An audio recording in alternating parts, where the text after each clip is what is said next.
വയനാട് മാനം മുട്ടി നിൽക്കുന്ന മാമലകളും തോളൊരുമി കടന്നു പോകുന്ന കുന്നുകളും കോടമഞ്ഞും കാട്ടുമൃഗങ്ങളും തേയിലത്തോട്ടങ്ങളും സുഗന്ധവ്യഞ്ജനങ്ങളും നിറഞ്ഞ വയനാട് കേരളത്തിന്റെ മനോഹരമായ ജില്ലയാണ്.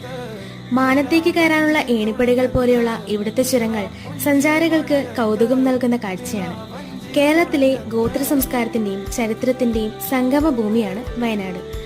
ആദിവാസികൾ വൈവിധ്യമാർന്ന അവരുടെ കലയും സംസ്കാരവും ആചാരങ്ങളും വെച്ചു പുലർത്തുന്നത് വയനാട്ടിലെങ്ങും കാണാൻ കഴിയും. കർണാടക, തമിഴ്നാട് സംസ്ഥാനങ്ങളുമായി അതിർത്തി പങ്കിടുന്ന ഏക കേരളീയ ജില്ല. 2131 ചതുരശ്ര കിലോമീറ്ററാണ് വയനാടിന്റെ വിസ്തീർണം.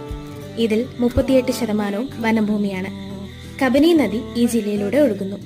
വയൽനാട്, വഴിനാട്, വനനാട്, വേഴ്നാട് എന്നിവയിൽ നിന്നാണ് വയനാട് എന്ന പേര് വന്നതെന്നാണ് പറയുന്നത്.